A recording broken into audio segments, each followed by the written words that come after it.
Hello everyone. In this video for the Hereford Voice Councillor sessions, I'll go into a bit more detail about what the council spends its money on, where that comes from, and we'll say a bit more in detail about this year's council tax rise.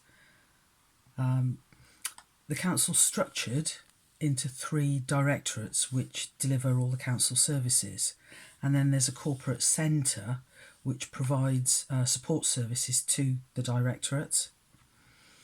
So starting off with the Adults and Communities Directorate, this area is responsible for adult social care, and that means social care covering vulnerable, elderly and disabled adults, the safeguarding of those people, and is also responsible for public health and liaison with the health service. That directorate's got a budget of £59 million for the coming year. That represents 37% of the total money that the council has to spend, and this year it's facing cost rises of £4.5 million. Children's Directorate, Children and Families, that delivers social care and support to children and families. It's responsible for the parenting of children cared for by the local authority, responsible for children's safeguarding and education and attainment in our schools. That directorate has a budget for the coming year of £37 million. That represents 23% of the council's total budget. And this directorate is facing cost pressures of £6.6 million, which, as with adults, is in large part due to the impacts of COVID. Economy and Place is the 3rd directorate, and that has a huge remit in terms of the range of services that it delivers.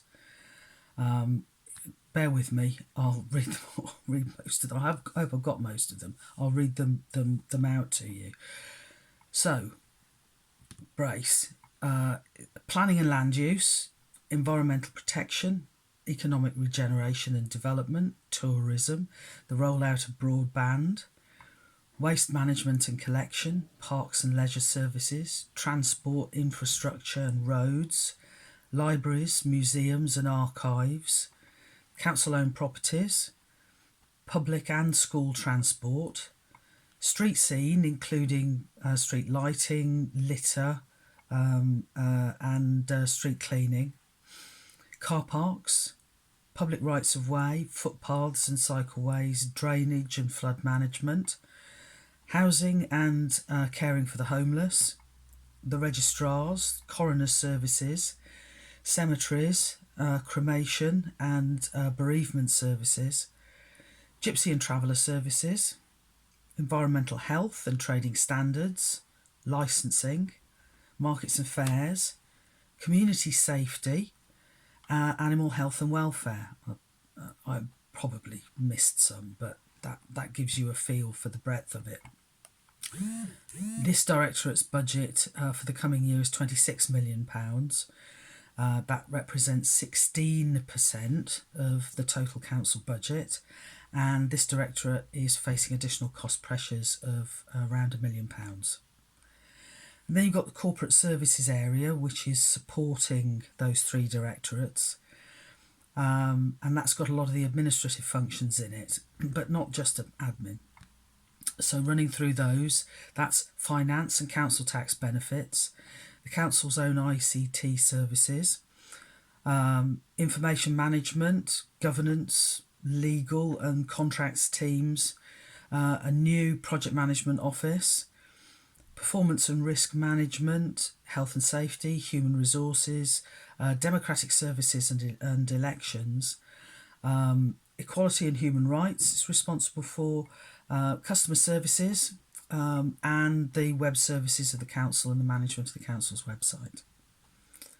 That directorate's got a budget of £18 million, that's 11% of the council's overall budget, and it's facing cost pressures of around £2 million.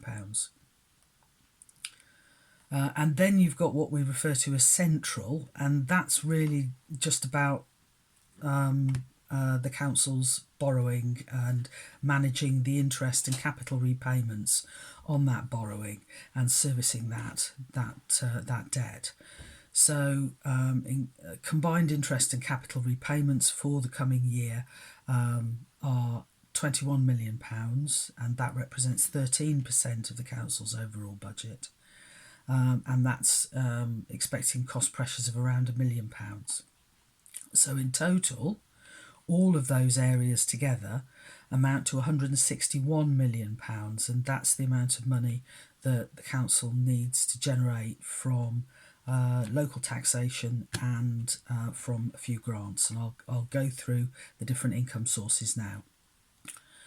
So to cover that £161 million, £113 million of that comes from council tax, and that's 70% of the council's budget. Businesses, there's a proportion of the business rates that the council collects on behalf of the government that it's allowed to retain, and that's around £37 million this year, which is 23% of the total budget.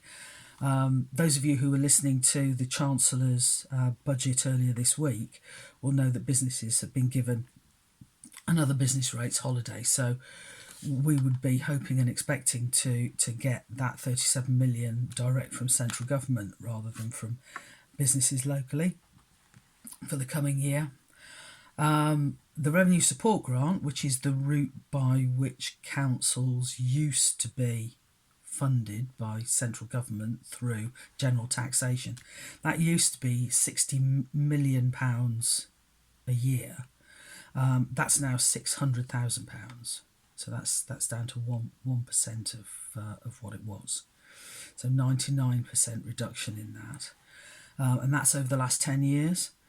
So that sort of puts into perspective the pressure that has then been placed on raising revenue through local taxation, through council tax.